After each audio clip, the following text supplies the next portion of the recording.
이 출애굽기 1장 우리가 시작하는데 기본적으로는 출애굽기가 무슨 책인지 소개도 하고 40장까지 있는데 40장 전체의 구조도 말씀드리고 이렇게 하면 좋겠는데 하면서 하겠습니다.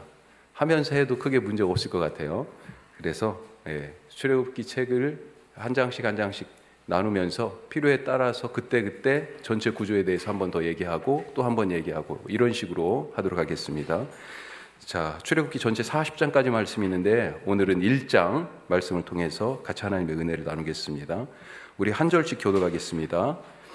야곱과 함께 각각 자기 가족을 데리고 애굽에 이른 이스라엘 아들들의 이름은 이러하니 루벤과 시므온과 레위와 유다와 이사갈과 스불론과 베냐민과 단과 납달리와 갓과 아세리요.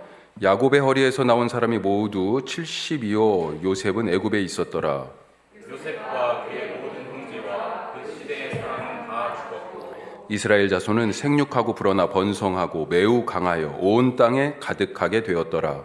요셉을 알지 못하는 새 왕이 일어나 애굽을 다스리더니 그가 그 백성에게 이르되 이 백성 이스라엘 자손이 우리보다 많고 강하도다.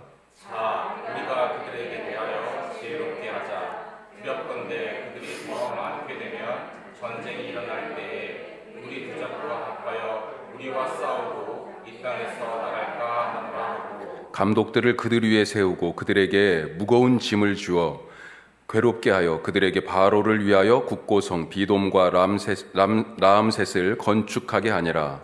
그러나 학대를 받을수록 더욱 번성하여 퍼져나가니 애굽 사람이 이스라엘 자손으로 말미암아 근심하여 이스라엘 자손에게 이 일을 엄하게 시켜 어려운 노동으로 그들의 생활을 괴롭게 하니 곧 흙 이기기와 벽돌 굽기와 농사의 여러 가지 일이라 그 시키는 일이 모두 엄하였더라.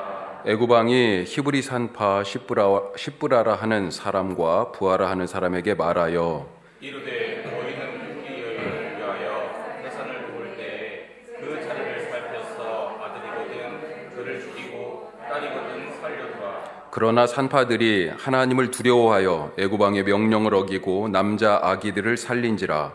애굽 왕이 산파를 불러 그들에게 이르되 너희가 어찌하여 이같이 남자 아기들을 살렸느냐. 산파가 바로에게 대답하되 히브리 여인은 애굽 여인과 같지 아니하고 건장하여 산파가 그들에게 이르기 전에 해산하였더이다 하매 하나님이 그 산파들에게 은혜를 베푸시니 그 백성은 번성하고 매우 강해진다.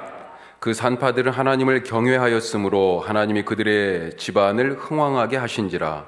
그러므로 바로가 그의 모든 백성에게 명령하여 이르되 아들이 태어나거든 너희는 그를 나인일강에 던지고 딸이거든 살려두라 하였더라. 아멘.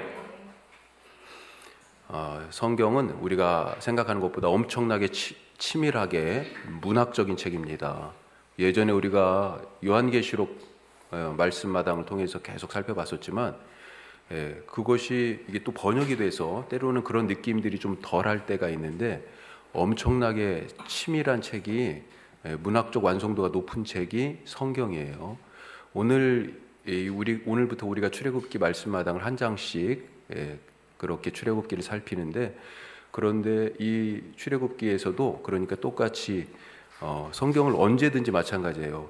자주 나오는 말씀이 자주 반복되는 단어와 구절이 무엇일까? 그게 강조하는 말이기 때문에 자주 나오는 거거든요.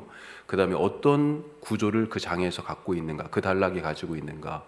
그래야 내용과 이 본래 뜻하는 성경에서의 원래 의미를 찾기가 훨씬 더 좀 수월하다. 아주 기본적인 말씀이지만 말씀을 드리고 시작합니다. 자, 그런 점에서 오늘 1장의 구조와 내용을 나눠드리는 우리 종이 참조하셔서 같이 한번 보겠습니다. 크게 세 단락으로 나눠볼 수 있어요. 1절에서 7절까지, 그 다음에 8절부터 14절까지, 그리고 마지막에 15절에서 마지막 절까지 이렇게 세 단락으로 나눠볼 수 있는데 첫 번째는 7절까지예요. 자, 오늘 지금 우리가 읽었습니다만 무슨 내용이 있습니까? 족보가 간략하게 족보처럼 나오죠. 이름이 이스라엘 자손이 이집트에 왜 살게 됐는지 그 이유를 말하고 있어요.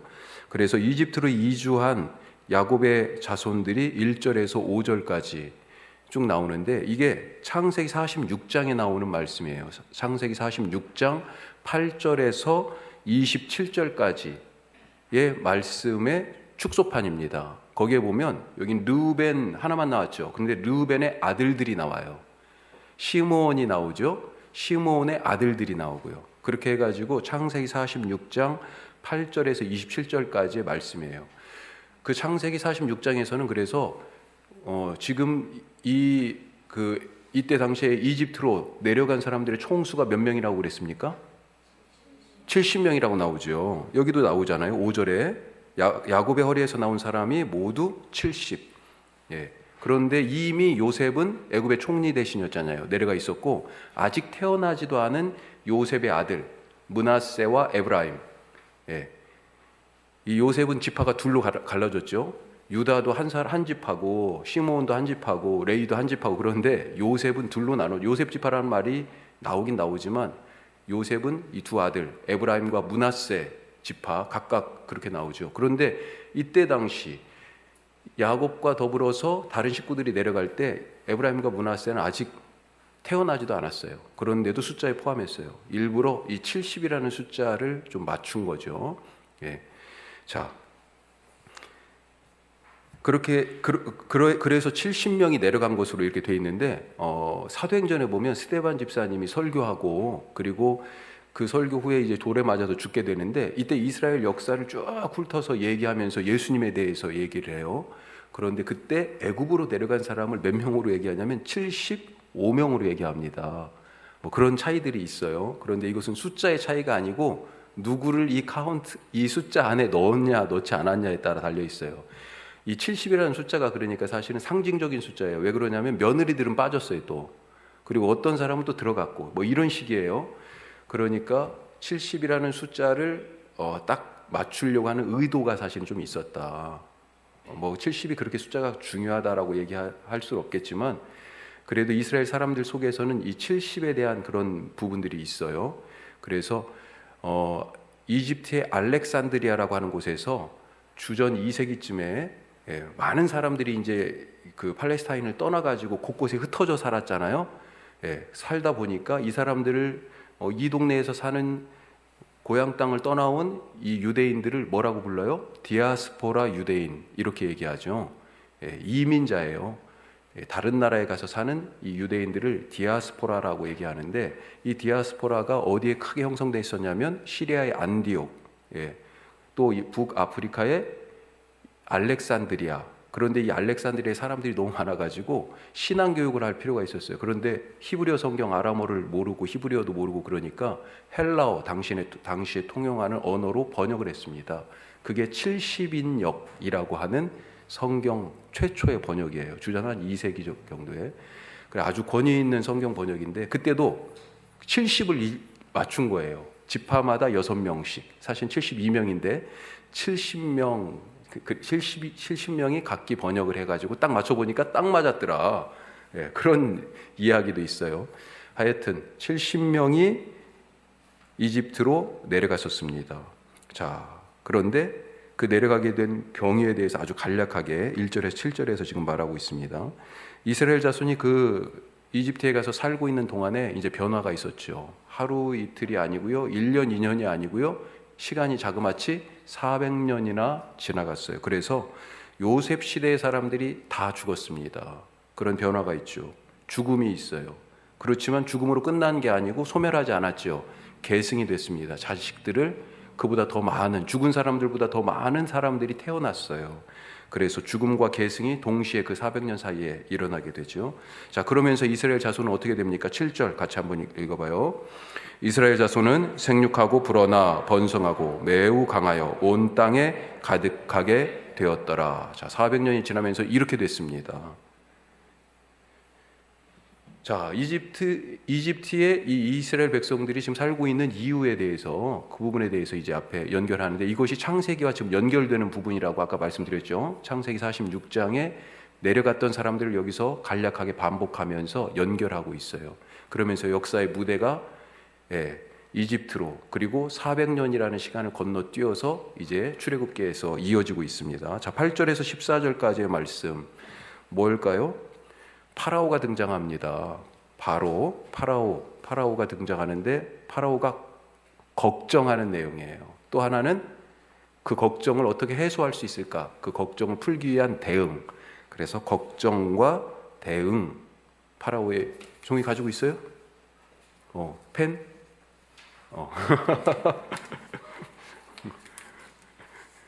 안 적으면 다 쳐다보고 알고 있어요. 왜 안 적고 있지? 걱정과 대응. 파라오의. 자, 시간이 400년이 지나면서 새로운 파라오가 등장하죠. 8절 읽어보겠습니다. 요셉을 알지 못하는 새 왕이 일어나 애굽을 다스리더니. 그렇죠. 지금 하루 이틀도 아니고 10년, 20년도 아니고 400년이 지났어요. 이제 요셉은요, 역사 속의 인물입니다. 출애굽 당시의 연대를 학자들이 크게 둘로 그러니까 주장하는 파가 그걸 크게 정리해 보면 15세기 주전 1400년경쯤에 출애굽이 있었을 것이다라고 하는 그런 학자들이 있고요. 그다음에 주전 1200년경쯤에 출애굽이 있었을 것이다 이렇게 주장하는 사람들이 있어요. 하여튼 그것과 상관없이 이 400년간의 시간을 지나면서 요셉을 지금 사람들이 다 잊어먹었습니다.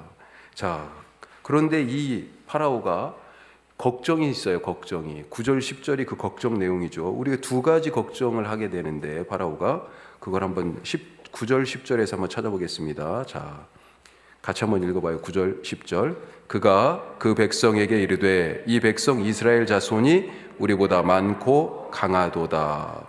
자 여기에서 첫 번째 걱정이 있어요. 뭐가 있습니까? 그렇지. 이스라엘 자손이 사람 수가 우리보다 많고 강하다. 많은 것으로 끝나는 게 아니고요. 강해요. 그래가지고 지금 긴장하고 있는 것입니다. 이거 너무한데?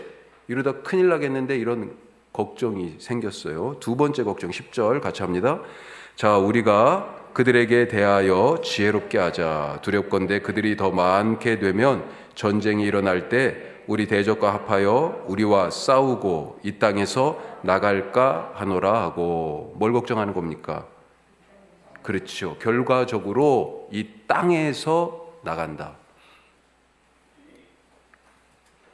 기본적으로 그래서 두 가지예요. 지금 걱정이. 첫째는 이스라엘 자손이 왜 이렇게 많이 불어나는 거야? 그러면서 점점 강성해지는 것에 대해서 두려움이 생겼고, 그들이 어느 정도 힘이 있는데 만약에 우리가 다른 나라랑 싸울 때 그쪽에 딱 달라붙어 버리면 야, 이거 그러면서 우리 땅을 이 이집트를 탈출하는 거 아니야? 떠나는 거 아니야? 그런 것에 대한 지금 두 가지 지금 두려움이 있어요. 이걸 조금 더 지금 그 밑줄 그은 말씀 보세요. 뭐라고 지금 첫 번째 썼어요? 첫 번째 걱정에 자손에 대한 걱정, 사람에 대한 걱정이고요. 또 한 가지 두 번째는요, 땅에 대한 걱정이에요. 자, 이 키워드가 창세기부터 계속 이어져 오는 키워드입니다. 기억나실지 모르겠는데 여기에 이 1장에서도 반복이 되고 있어요. 자, 파라오는 기본적으로 이집트가 이스라엘 자손들을 자기 땅에 눌러 앉힐 만큼 강하다는 그런 자신감이 있어요. 지금은 강제로 여기에 있어, 너는 꼼짝하지 말고 지금 힘으로 눌러서 강제로 살게 하고 있는 겁니다. 강제 거주예요. 하지만 전쟁과 같은 특수 상황이 벌어지면 적들하고 연대하여서 언제든지 자기들의 세력을 넘어서서 탈출할 가능성이 이제 생각할 수밖에 없게 되는 그런 상황이 됐다는 겁니다. 그래서 걱정이에요. 가만히 있겠습니까? 자, 우리 군대에서는 전시, 나 다 잊어먹어가지고 전시 이렇게 뭐가 되면 처음에 뭐가 발령되죠? 예? 동원정부. 그걸 뭐 데프콘? 진돗개? 뭐 그런 게 데프콘 1단계 뭐 2단계 뭐 진돗개 하나 둘 뭐 이렇게 막 이런 게 발령되거든요. 지금 상황이 발생하려고 그래. 그러니까요. 뭐예요? 대응을 지금 딱 내놓습니다. 대응 1단계 뭐예요? 이 백성들을 지금 통제해야 되겠다는 거예요. 우선은 지금 힘으로 여기에 살도록 주저앉혀 놨어요. 여기에 더해가지고 대응 1단계는 강제 노역을 부과합니다. 다른 생각 못하도록 바쁘게 살도록 지금 하는 거예요. 강제 노역. 그리고 너희들의 지배자가 누구인지를 지금 알리는 거죠. 니네는 우리 말을 들어야 돼 라고 지금 보여주는 것입니다. 자, 11절 말씀이죠. 자, 같이 읽어요. 감독들을 그들 위에 세우고 그들에게 무거운 짐을 지워 괴롭게 하여 그들에게 바로를 위하여 국고성 비돔과 람셋을 건축하게 하니라. 누구를 위해서요? 바로를 위하여. 너희는 바로의 소유야 라고 지금 각인시키는 겁니다. 이 강제 노역을 통해서. 자, 그런데 이집트인 감독을 세웠어요. 절차가 있죠. 무거운 노역을 부과해서 국고성 비돔과 람셋을 건설하게 한다. 이 비돔과 람셋이 어디냐? 나일강이 아프리카 가운데서부터 쭉 흘러서 이집트로 이렇게 지금 그래서 지중해로 흘러나가는 거잖아요. 그 끝이 어떻게 돼 있습니까? 나일강이 자주 범람, 1년에 계절에 따라서 이제 범람을 하잖아요. 그 범람한 것 때문에 토사가 쫙 밀려가지고 물이 그걸 쓸어가지고 와가지고 어디에다 바다와 만나기 전에 거기다 다 내려놓고 바다로 물이 가잖아요. 그래서 만들어진 게 뭐예요? 삼각주. 삼각주 기억나시죠? 우리 중고등학교 때 배웠던 거. 그 비옥한 땅이 되는 거죠. 원래 이스라엘 백성들이 이집트에 왔을 때 거했던 땅이 바로 이 나일강 삼각주에 있는 고센 땅이라는 곳이었다. 그런데 거기에 지금 국고성 비돔과 람셋을 건설하는데 이 사람들이 동원되고 있다는 것입니다. 국고성이 뭘까? 국고성은 우선은 강력한 요새라고 볼 수 있습니다. 그런데 그것보다 더 먼저 기능은 뭐냐면 국가의 일종의 물류, 식량 창고 같은 그런 역할이에요. 그러니까 아주 중요 시설이 됐고 강하게 시큐리티 원으로 그렇게 지금 딱 요새화하여 지키고 있는 거예요. 그런 도시 2개를 건설하는데 지금 이 이스라엘 히브리 백성들이 강제 동원되었다라고 하는 것입니다. 자, 그런데 그렇게 학대를 해요. 너희는 내 소유야. 내 말 안 해. 내가 시키는 대로 그렇게 각인시키면서 지금 이스라엘 백성들을 학대하는데 어떻게 됐습니까? 그 대응이 실패합니다. 12절 말씀이죠. 이스라엘 백성들 지금 통제하려고 지금 이 강제 노역을 부과한 거예요. 그런데 12절 어떻게 됐습니까?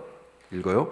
그러나 학대를 받을수록 더욱 번성하여 애굽 사람들이 이스라엘 자손으로 말미암아 근심하여 근심이 거치지가 않네요. 왜요? 아니 숫자를 지금 통제하고 이 사람들을 자기들의 세력권 안에 두어야 되는데 학대를 그렇게 하는데도 누르는데도 불구하고 마음대로 안 되는 거지요. 자, 그래서 파라오가 대응 2단계를 발령합니다. 뭘까요? 강제 노역을 부과했죠. 이것을 강화합니다. 강제 노역의 강화. 그것을 이를 엄하게 시켰다. 엄하게 시켰다는 단어가 지금 2번 반복되고 있어요. 13, 14절에. 자, 13절, 14절 같이 한번 읽어보겠습니다. 이스라엘 자손에게 이를 엄하게 시켜 어려운 노동으로 그들의 생활을 괴롭게 하니 곧 흙 이기기와 벽돌 굽기와 농사의 여러 가지 일이라. 그 시키는 일이 모두 엄하였더라. 자, 엄하다고 나오죠. 이 엄하다는 히브리 말은 뭐냐면 부수다는 뜻입니다. 이게 무슨 얘기예요? 몸이 부서질 정도의 중노종을 시켰다는 겁니다. 몸이 지금 깨지고 있어요. 이 일을 하느라고. 이 일 예시가 3가지가 나왔죠. 뭐가 나왔습니까? 흙 이기기, 또 벽돌 굽기, 또 한 가지 농사. 흙 이기기는 일종의 역청, 그러니까 바울이래. 노아의 홍수 때 노아가 방주를 만드는데 물 안 새게 뭘 발랐어요? 역청을 발랐어요. 그런 역할을 하는. 그러니까 누구는 또 회반죽이라고도 얘기하고, 그러니까 벽돌끼리 쌓으려면 일종의 시멘트 같은 역할을 할 것이 있어야 되잖아요.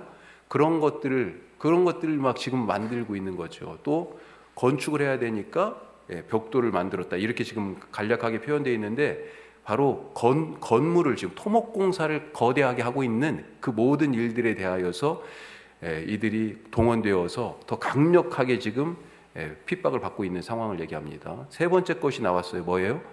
농사. 그런데 히브리 백성들은 원래 어떤 사람들입니까? 주 직업이 농사가 아니었습니다. 뭐예요? 유목민이었어요. 목축업이에요. 그러니까 자기들이 지금 원하지 않는 일에, 서툰 일에 내몰리고 있는 것이죠. 다른 말로 얘기하면 이집트의 경제를 지금 이 히브리인들이 돌리고 있는 거예요. 이 히브리인들이 없으면 이집트 경제가 안 돌아가요, 지금.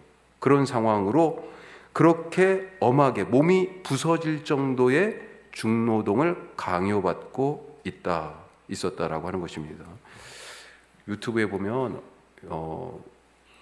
피라미드를 지을 때 어떤 사람들은 우리가 이렇게 강제 노동을 다 노예들이 와가지고 했다 그렇게 생각하는데 그것이 아니다. 이집트의 문자를 해석하면 그런 뜻이 아니고 임금도 적고 심지어는 파업도 할 수 있었다.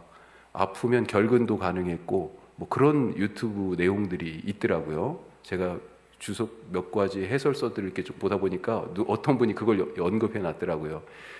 그런 부분들이 어떤 부분들은 있긴 있나 봐요. 그런데 지금 성경의 증거는 뭐라고 돼 있어요?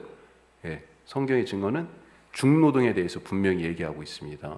그리고 그 학대, 부르짖음에 대하여 반복해서 말하고 있어요.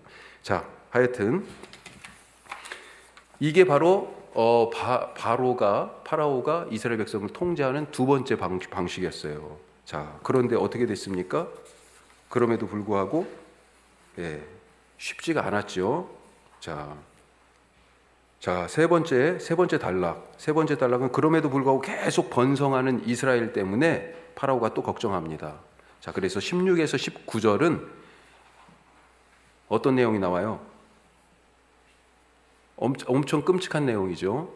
산파들을 불러가지고 애를 낳았는데 히브리의 사람이 애를 낳았을 때 남자아이면 죽여라. 그걸 명령하고 있어요. 그래서 파라오의 대응 3단계는 유아살해 명령입니다. 유아살해 명령. 이 유아살해 명령이 두 번이 있어요. 그래서 1차 유아살해 명령. 그게 16절에서 19절까지 말씀이죠. 자, 16절에서 19절 다시 한번 읽겠습니다. 16절. 이르되 너희는 히브리 여인을 위하여 해산을 도울 때 그 자리를 살펴서 아들이거든 그를 죽이고 딸이거든 살려두라. 그러나 산파들이 하나님을 두려워하여 애굽왕의 명령을 어기고 남자 아기들을 살린지라.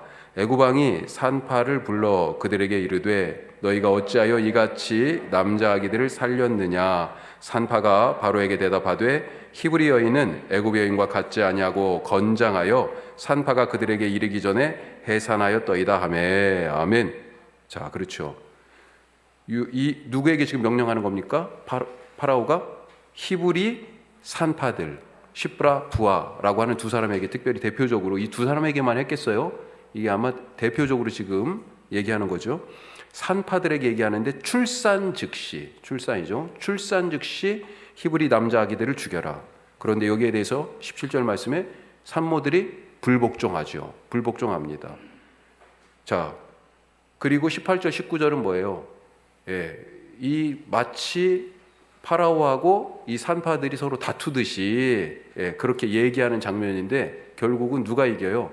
여인들이 이깁니다. 이 말싸움에서 그런 장면이 나와요. 아이러니한 상황이죠. 자, 그리고 나서 하나님이 이 산파들에게 용감하게 바로에게 맞선 이 산파들에게 복을 주시는 내용이 20절, 21절이에요. 자, 이런 갖은 대응에도 불구하고 이스라엘 백성들이 어떻게 됩니까? 20절 말씀 보세요. 자, 20절 같이 읽습니다. 20절.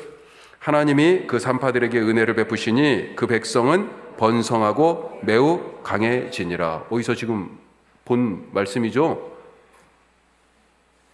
출애굽기 1장에서 지금 이 얘기가 세 번이나 반복됩니다. 어디에 있었어요? 7절에 있었습니다. 처음이 이스라엘 자손은 생육하고 불어나 번성하고 매우 강하여 온 땅에 가득했다. 7절에 있고요. 또 두 번째가 12절. 학대가 이제 막 시작되죠. 그런데도 불구하고 12절에 보니까 그러나 학대를 받을수록 더욱 번성하여 퍼져나가니 그렇게 되어 있습니다. 그리고 이제는 아기들까지 죽여라 그렇게 말하고 있는 점점 더 강도가 세진 상황인데 그럼에도 불구하고 20절 말씀에 하나님께서 그 백성을 번성하게 하시고 매우 강하게 하셨다. 그렇게 말하고 있습니다. 자, 그러니까 바로가 또 어떻게 합니까? 바로가 또 나서는 거죠. 대응 4단계를 발령합니다. 그 4단계는 뭐예요? 아기들 죽이라고 그랬는데 그 일이 지금 잘 안 먹혔잖아요. 산파들이 반대로 불복종으로. 자, 그래서 대응 4단계가 1장 마지막 절이에요. 같이 읽습니다. 22절.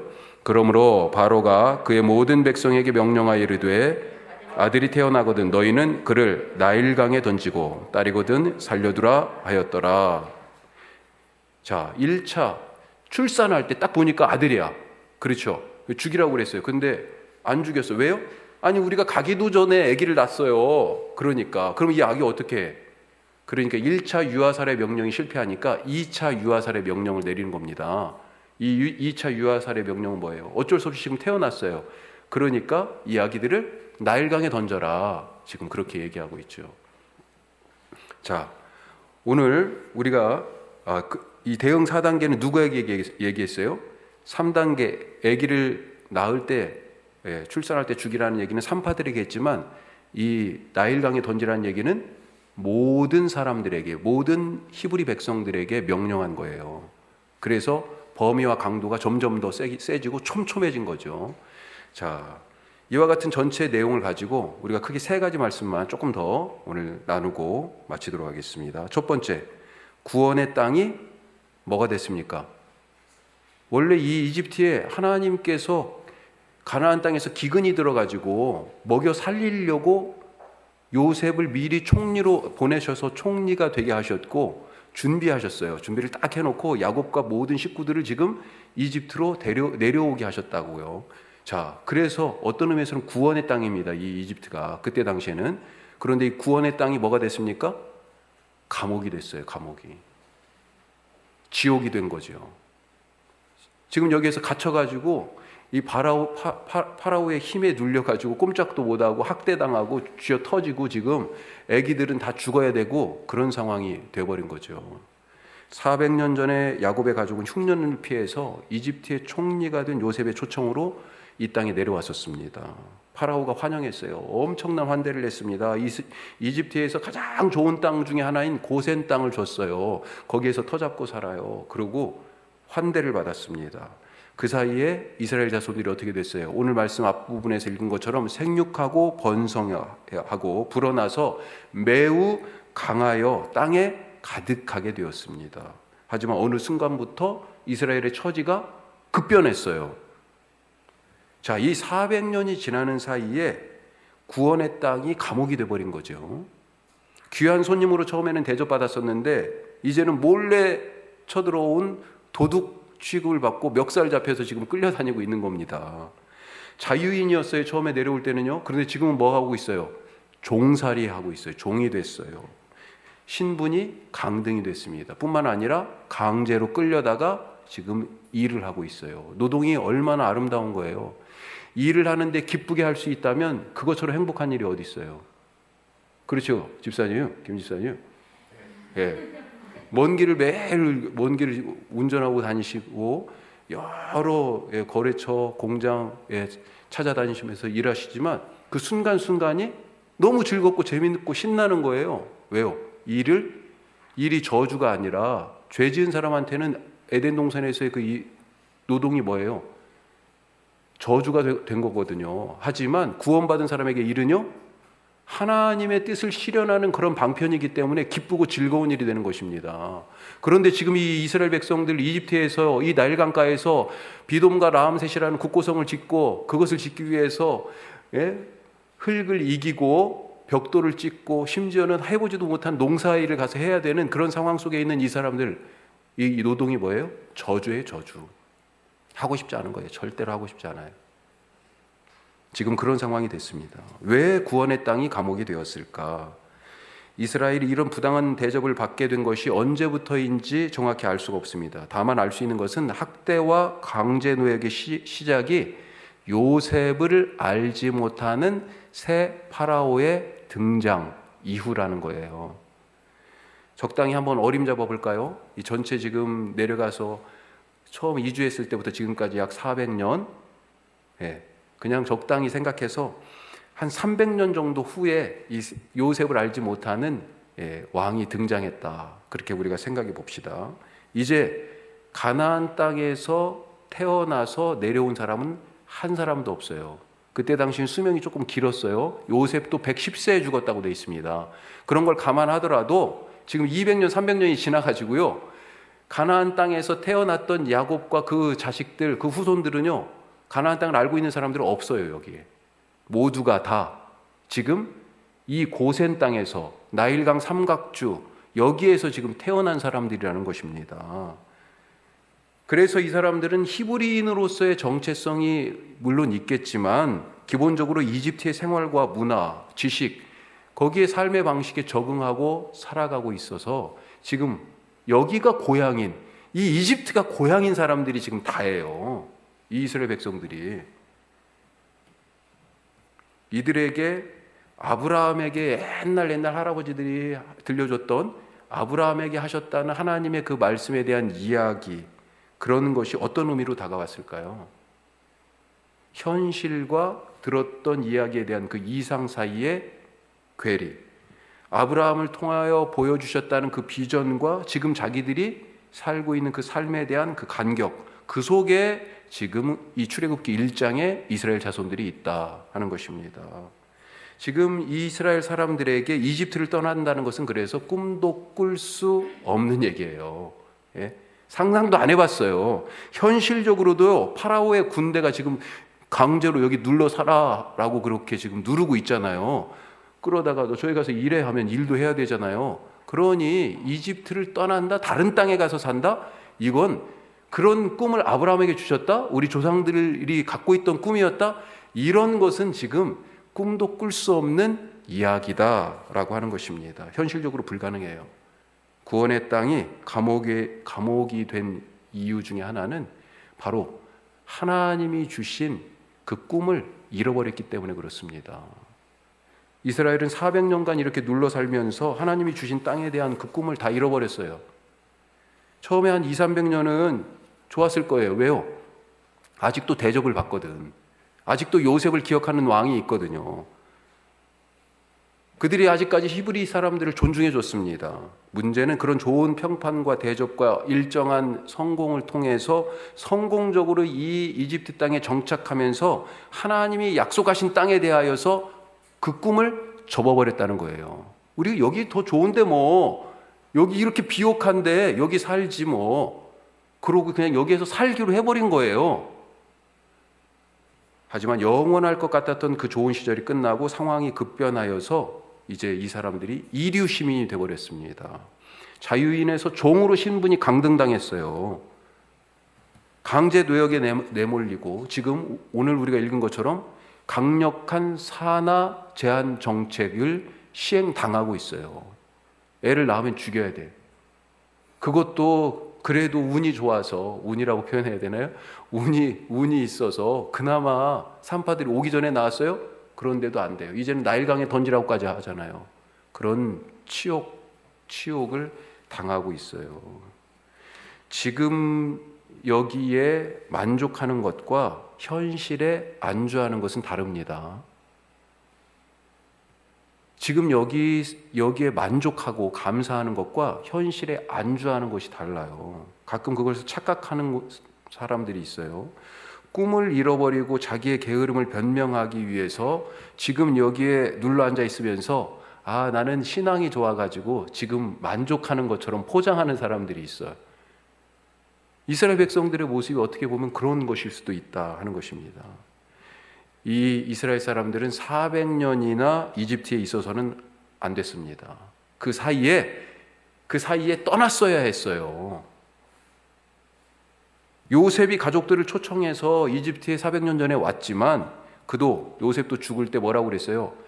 나중에 여기를 떠날 때 내 해골도 꼭 챙겨가지고 가라고 그랬어요. 요셉은 자기가 묻힐 곳이 이 이집트 땅이 아닌 것을 알고 이 이스라엘 야곱의 후손들, 이 이스라엘의 후손들이 결국은 이집트 땅을 떠나서 하나님이 약속하신 그 땅에 가서 살아야 한다는 것을 죽으면서도 알고 있었기 때문에 나중에 떠날 때 내 해골까지 좀 챙겨가지고 가라고 그런 유언을 남겼단 말이죠. 지금 여기가 내가 묻힐 곳입니까? 잘 생각하셔야 돼요. 지금 여기가 내가 묻힐 곳이냐는 거예요. 아니면 그 자리에 안주하지 마시기 바랍니다. 지금 여기에 안주하지 말고 여기에 그냥 괜찮은데 이렇게 사는 게 괜찮은데 그러다가 어떻게 됩니까? 구원의 땅, 축복의 땅인 줄 알았는데 그 땅이 종살이의 괴로운 감옥이 되는 것입니다. 자, 두 번째로 오늘 말씀을 보니까 물 위에서 물 밑에서 지금 나일강 가예요. 그렇죠? 물 위에서는 누가 일하는 것 같아요?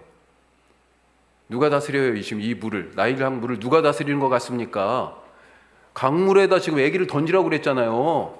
통제권이 누구에게 있어요? 바로에게 있어요. 예. 물 위에서는 누가 왕인 거예요? 바로인 것 같아요. 하지만 물 밑에서 누가 왕입니까? 하나님이셔요. 하나님이 물 밑에서 일하고 계십니다. 보이는 물 위에서는요, 바로만 있는 것 같아요. 하지만 실제로 이 강물을 누가 소유하고 있어요? 하나님이 소유하고 계세요. 그것을 10가지 재앙을 통해 가지고 보여주시잖아요. 이스라엘은 이집트에 있어서 가장 중요한 국가적 자원입니다. 이 사람들 지금 있어야 경제가 돌아가요. 이집트 경제가. 도시와 요새 건설에 이 대규모 토목공사뿐만 아니라 농사까지도 지금 이 히브리 백성들이 하고 있어요. 꼭 필요합니다. 하지만 통제가 안 된다면 큰 해가 될 수도 있기 때문에 지금 바로가 그것을 딱 미리 간파하고 적절하게 통제하려고 강제 노역을 부과하면서 자기의 힘으로 지금 통치하고 있어요. 자, 앞에서 살펴보았듯이 우리가 파라오가 그런 점에서 걱정하는 두 가지가 있다고 그랬죠. 첫 번째가 뭐예요? 9절 말씀에 이스라엘 자손이 우리보다 많고 강하다. 위협이 갑자기 되는 거죠. 그리고 또 한 가지는요, 그러다가 힘이 더 세져가지고 적절한 기회를 봐서 이 땅을 떠나면 어떻게 하지? 이집트가 이거 움직여지질 않을 거란 말이죠. 걱정했습니다. 그리고 이 걱정을 해소하기 위해서 그래서 두 가지 대응책을 파라오가 내놨죠. 하나는 강제 노역, 하나는 산하 제한, 유아 사례를 통한 산하 제한. 이 문제 해결, 이 히브리 백성을 보면서 갖게 되는 이 두려움과 문제 해결의 출발이 뭐냐? 적절하게 숫자를 통제하는 것이다. 지금 그렇게 알고 있었던 것입니다. 그래서 이 파라오가 결국은 넘지 말아야 될 선을 넘어버렸어요. 하지 말아야 될 일을 합니다. 그게 뭐예요? 산하 제한 정책, 유아 살해를 명령한 거죠. 생명의 주인인 양 이 바로가 행사한 것입니다. 애들 죽여. 아니 걔네들이 살고 죽는 것을 하나님이 주신 생명인데 지금 누가 명령하고 있어요? 바로가 명령하고 있어요. 생명의 주인이 자기라고. 이 물을 위해서는, 이 땅에서는 지금 내가 왕이니 내가 그 생명을 좌우할 수 있다고 주장하고 있었던 것입니다. 산파들에게 명령했어요. 그리고 더 추가적으로요, 나일강에 버리라고 그렇게 명령을 했습니다. 하나가 안 통하니까 더 강화된 명령으로 촘촘하게 법을 만들었어요. 생명을 살리고 죽이는 것이 파라오 자신에게 있다는 이런 교만. 그런데 하나님께서는요, 나중에 이 교만을, 바로의 이 교만을 폭로하시죠. 그리고 그것을 심판하십니다. 누가 생명을 갖고 있는지, 생명의 주인이 누구이신지 분명하게 보여주세요. 무엇입니까? 재앙을 통해서 그렇죠. 특별히 마다들 혹은 짐승의 첫 번째 것이 죽는 이 10번째 재앙을 통해 가지고, 그 재앙이 하나씩 오는데 마지막 10번째가 마다들이 죽는 재앙이었잖아요. 그것을 통해서 파라오는 자기 아들이 죽는 순간에 아무 힘도 쓸 수 없이 완전히 생명이 떨어져 가지고 쭉 늘어져 있는 자기 마다들을 안고 자기도 다른 엄마들처럼 울부짖었다는 거 아니에요. 생명의 주인이 누구이신지 하나님이 결국은 보여주시고 그 교만한 파라오를 무릎 꿇게 하셨어요. 사실 파라오가 걱정했던 두 가지는 하나님의 뜻에 반하는 것이었습니다. 이스라엘을 향해서 갖고 계신 하나님의 뜻이 있었어요. 그 뜻이 무엇입니까? 창세기부터 내려오는 두 가지 키워드가 있다고 그랬죠. 하나는 뭡니까? 자녀. 또 하나는요, 땅. 이게 성경 전체를 관통하는 키워드예요. 자녀와 땅에 대한 하나님의 계획, 뜻이 있었습니다. 아브라함을 통해 이미 나타난 자녀와 땅에 대한 약속. 아브라함에게 계속 자녀에 대해서 얘기하고 땅에 대해서 얘기하고, 그래서 우리가 계속 약속의 땅 하잖아요. 예. 하나님이 이 약속 왜 하셨습니까? 하나님의 창조와 구원에 대한 계획 때문에 그런 것입니다. 우리가 계속해서 반복해서 지금 말씀드리는데, 에덴 동산에서 범죄함으로 사람들은 하나님의 자녀됨의 권세를 잃어버렸어요. 원래 하나님의 형상으로 창조됐잖아요. 하나님 닮은 하나님의 자녀예요, 아담은. 그런데 그 하나님의 자녀됨의 권세를 범죄함으로 잃어버렸습니다. 하나님 입장에서는 자녀를 잃어버린 거예요. 또 한 가지, 에덴 동산에 쫓겨났잖아요, 범죄함 때문에. 하나님이 주신 땅을 잃어버린 것입니다. 하나님의 구원과 새로운 창조는 뭐예요? 그래서 잃어버렸던 땅을 회복하는 것이고, 잃어버린 자녀됨에 대한 권세를 다시 찾는 것입니다. 그것을 신약에서 어떻게 알려줘요? 예수님을 믿는 자에 영접하고 믿는 곧 그 사람이 하나님의 자녀가 되는 권세를 얻었다, 그렇게 말하고 있잖아요. 그래서 아브라함에게 말씀하신 자녀에 대한 약속은 아브라함이 몸으로 낳은 이삭, 야곱 이런 육체의 혈통을 얘기하는 게 아니고 뭐예요? 하나님의 자녀에 대한 말씀인 거예요. 하나님의 뜻을 이어받아서 세상을 하나님의 뜻을 따라서 아담에게 맨 처음에 그렇게 약속했잖아요. 주셨잖아요. 에덴 동산 만들고 생육하고 번성하고 땅에 충만하고 땅을 정복하고 땅을 다스려라. 이거 너한테 맡길 테니까 네가 하나님의 나라로 천국으로 계속 갖고 오라 라고 맡겼어요. 바로 자녀가 할 일이 바로 그거거든요. 그 자녀됨을, 하나님의 자녀됨을 회복하시고 그 일을 우리에게 맡겨주신다라고 하는 얘기가 창세기부터 성경 전체를 관통해서 주는 그런 말씀인 것입니다. 자, 따라서 지금 이스라엘 자손이 이 이집트 안에서 번성했다라고 하는 얘기는 뭐예요? 하나님의 뜻이 점점 이루어져 가고 있다는 얘기죠. 하나님의 자녀들이 지금 많아지고 있는 것이에요. 그리고 이집트를 나와서 이 이스라엘이 어디로 가야 됩니까? 약속하신 땅으로 가야 한다라고 하는 것. 그건 뭐예요? 잃어버린 하나님의 땅, 에덴을 지금 회복하는 그런 일이에요. 그래서 하나님의 그 구원의 꿈이 성취되는 그런 일입니다. 그것을 누구에게 지금 하나님이 기대를 갖고 있어요? 이 이집트에서 종살이하는 이스라엘 백성들에게. 그런데 그 하나님의 꿈을 누가 맡고 있습니까, 지금?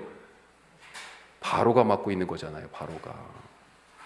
바로는 지금 자기 권력을 지키고, 자기가 이렇게 하는 것이 자기 권력을 지키고 나라를 부강하게 만드는 것이다, 이렇게 생각하겠지만 아무것도 모르고 하나님과 지금 바로가 맞서고 있는 것입니다. 물 위에서는 파라오가 그래서 이스라엘을 지배하는 것처럼 보이지만, 그래서 점점 더 강력한 조치를 막 선포하면서 자기의 힘을 과시하는 것처럼 보여요. 강제로 여기에 지금 눌러서 거주하여 살게 하고, 일을 시키는 강제 노역의 장으로 보내고, 또 애기들을 죽여라, 또 강물에 던져 또 죽여라, 이런 조치들을 내려서 이 히브리 백성들에게 강력한 힘으로 통제권을 행사하는 것처럼 보이지만, 실제 이스라엘에게 이 모든 조치들이 아무런 효력을 발휘하지 못한다는 거예요. 오히려 이스라엘은 점점 더 강해지고 번성합니다. 사실은 1장에서 가장 중요한 말을 저는 7절, 아까 우리가 반복해서 읽었는데 7절, 12절, 20절, 이스라엘 백성들이 점점 이 학대 속에서도 번성하고 강해진다라고 하는 그 말이라고 생각합니다.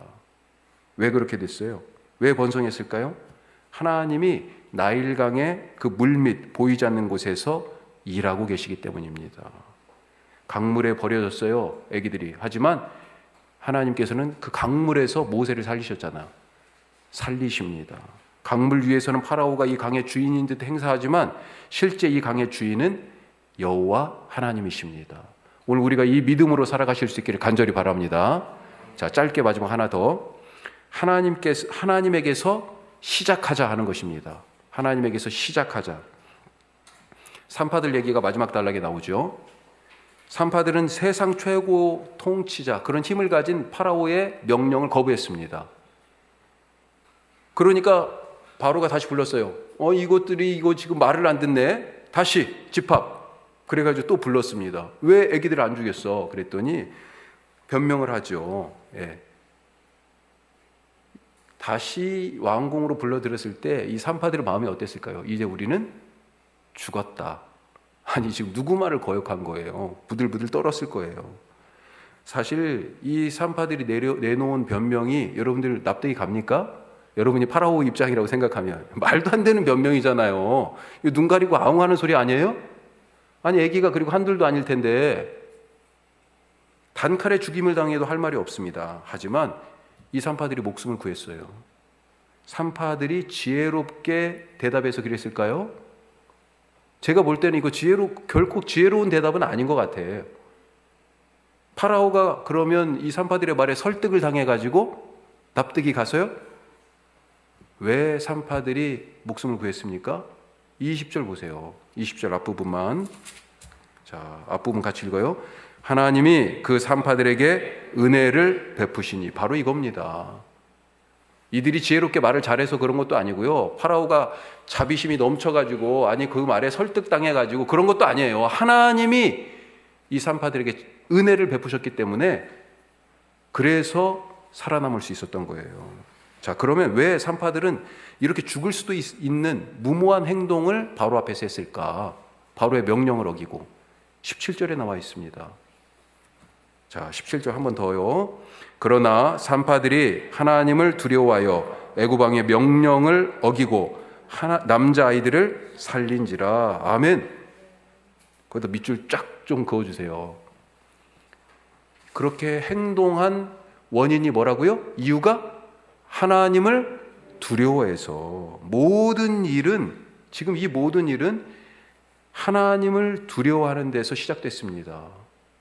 하나님을 두려워했기 때문에 왕의 명령을 어겼어요. 두렵지 않았어요. 왕 앞에서 되지도 않은 변명을 늘어놓으면서도 당당했습니다. 그래도 두렵지 않았어요. 목숨이 아깝지 않았어요. 이들은 왕보다 하나님이 더 두려웠거든요. 산파들처럼 두려워할 자를 두려워하시는 분들 되시길 바랍니다. 같이 함께 일하는 직장에서 누가 두렵습니까? 내 위에 있는 그 상사가? 어때요?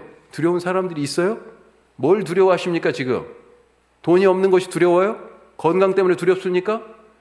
두려워할 자를 두려워하실 수 있기를 바랍니다. 또한 하나님에게서 시작된 이 일을 하나님에게서 시작됐기 때문에 누가 맞춰요? 하나님이 맞춰요. 하나님이. 출애굽기 끝은 그래서 누가 등장해? 또 성막이 지어지고 성막에 임재하신 하나님으로 끝납니다. 하나님이 여기서 시작한 일을 그렇게 마치신다는 거예요. 하나님이 그래서 처음이시며 마지막이시다. 이렇게 늘 고백하며 살아가시기 바라요. 오늘 내 행동과 결정, 그 모든 것의 시작이 이유가 뭐예요? 하나님. 그러니까 하나님이 두려워서 지금 이런 일을 했잖아요. 산파는요. 우리가 때때로는요, 하나님을 사랑해서 그런 일을 하고요. 하나님을 기쁘시게 하기 위하여 그런 일을 하고요. 하나님의 말씀에 순종해서 그런 일을 하고요. 무슨 일을 하든지 그 시작이 어디라고요? 하나님입니다. 그럼 마지막 세 번째 오늘 말씀이 뭐예요? 하나님에게서 시작하자. 기도하겠습니다.